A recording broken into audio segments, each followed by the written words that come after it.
Bonjour à tous frères et sœurs bien-aimés. Aujourd'hui nous allons commencer notre émission qui s'intitule « Où est la vérité ?» Donc le sujet que nous allons aborder c'est Jésus dans le Coran et Jésus dans la Bible.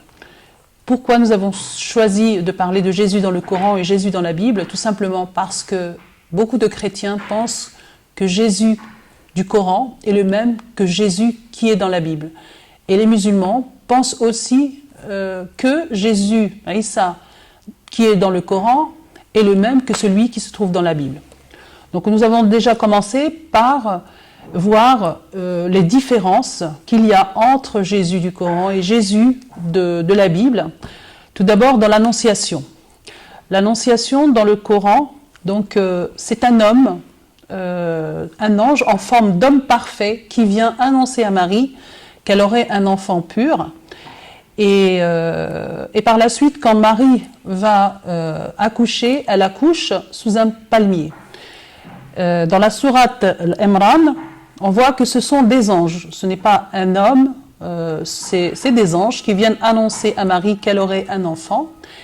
Et cet enfant sera appelé El-Masih Isa, ça veut dire le Messie Jésus.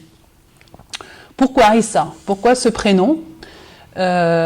Sachant que chez les Juifs, ce prénom n'existe pas.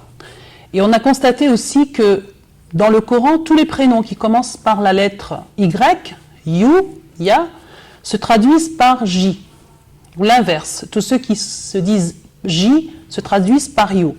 Comme un exemple, Jonas, qui est traduit Jonas dans la Bible, dans le Coran, c'est Younes, correspond au nom de Younes. Joseph, c'est Youssef. Jean, il est traduit comme Yohanna. Jacob, comme Yacoub.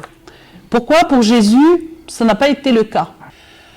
Et voici maintenant l'Annonciation, comme elle est décrite dans l'Évangile selon Matthieu, au verset 23. « Voici la Vierge sera enceinte, elle enfantera un fils, et on lui donnera le nom d'Emmanuel, ce qui signifie Dieu avec nous. »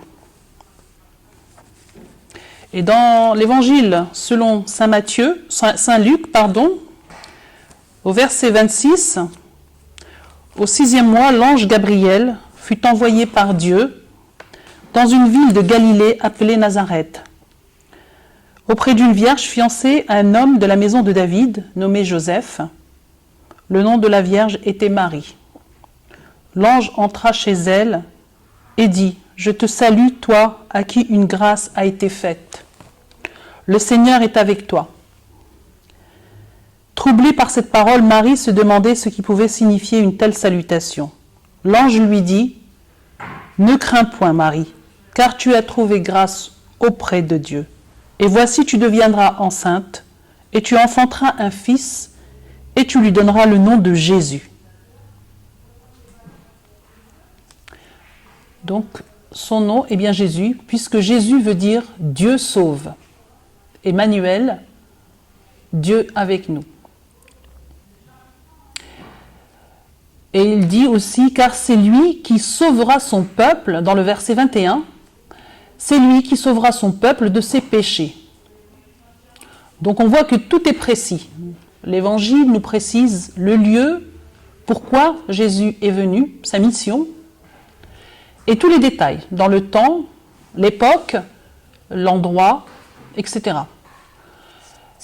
Dans Matthieu 2,1, Jésus est né à Bethléem, Judée, au jour du roi Hérode. Donc on connaît l'endroit, ce n'est pas sous un palmier.